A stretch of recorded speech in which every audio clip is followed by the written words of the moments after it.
Julprit, pace e bene, masih di mea culpa. Video ini masih tentang anak, karena menurutku sangat penting berbicara pendidikan anak. Ini bekal untuk membentuk satu pribadi yang baru supaya kelak ketika usianya semakin bertambah, ia semakin kuat menghadapi apa yang harus dia hadapi dan memiliki iman yang teguh dan menjadi pribadi yang sungguh memberikan sumbangan yang baik bagi kehidupan. Ada dua tips yang ditawarkan di sini. Tips ini saya dapat dari video lain sebenarnya, tapi saya coba kemas dengan bahasa sendiri, siapa tahu perlu. Dua tips untuk mendidik anak. Ada tips lain, tapi dua ini yang mau saya tekankan. Yang pertama, orang tua kiranya memiliki visi dan misi yang terang dalam mendidik anak ini. Sebelum anak ini sungguh beranjak besar, para orang tua kiranya memiliki gambaran dia ini akan jadi seperti apa. Sehingga cukup terang apa yang dia mau install ke dalam pikiran si anak, kata-kata apa yang mau dia masukkan, ilmu-ilmu apa yang akan disodorkan kepada si anak. Sama seperti kalau kita mau buat satu lukisan, saya mau melukis apa? Pemandangan atau portret wajah atau gambar abstrak, saya punya gambaran yang terang. Oh, mau apa? Gambar yang hitam putih atau colorful?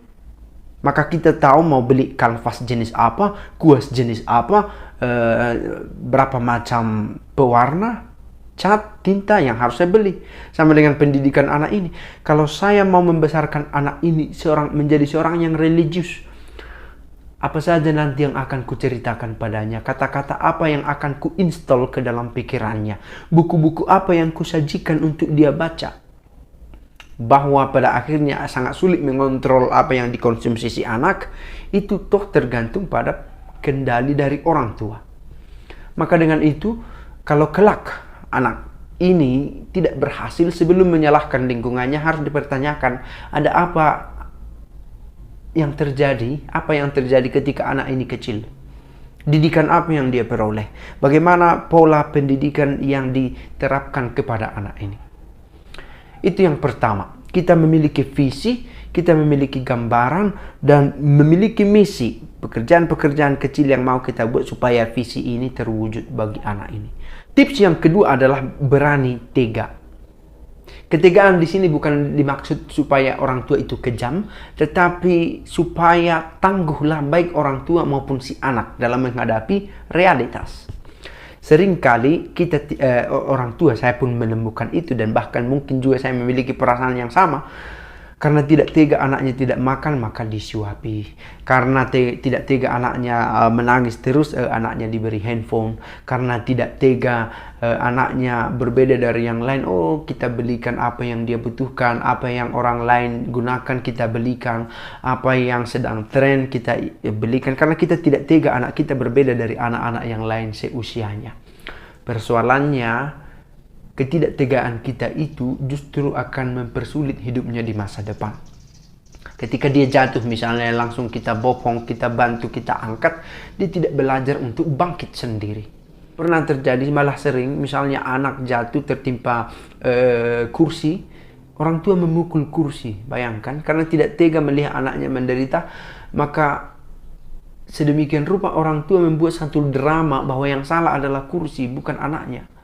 Maka apa yang terjadi, ini akan menjadi pola pikir yang terbentuk dalam diri si anak di masa yang akan datang. Bahwa dia akan blaming, menyalahkan yang lain, bukan dirinya sendiri. Kalau seseorang itu misalnya seorang bayi menendang batu, dan dia jatuh, batunya yang salah oleh orang tuanya. Dan ini pendidikan yang keliru. Kita tidak sungguh tega melihat anak mengalami sakit, padahal itu dibutuhkannya meskipun kita tidak inginkan, untuk pendidikannya, untuk ketangguhannya. Ini isi videonya, maka ada dua tips tadi. Yang pertama, orang tua memiliki visi dan misi yang terang tentang pendidikan anak yang mau diberikan dan akan jadi apa anak ini kelak. Dan yang kedua, orang tua harus belajar berani tega. Tega membiarkan anak untuk belajar sendiri meskipun pelajaran itu membuat dia sakit, bahkan menangis. Dan dengan itu, pendidikan yang sekarang sulit untuk diterima si anak, kelak akan menjadi bekal baginya dalam menghadapi hidupnya dengan banyak proses yang terjadi. Semoga berguna. Pace bene.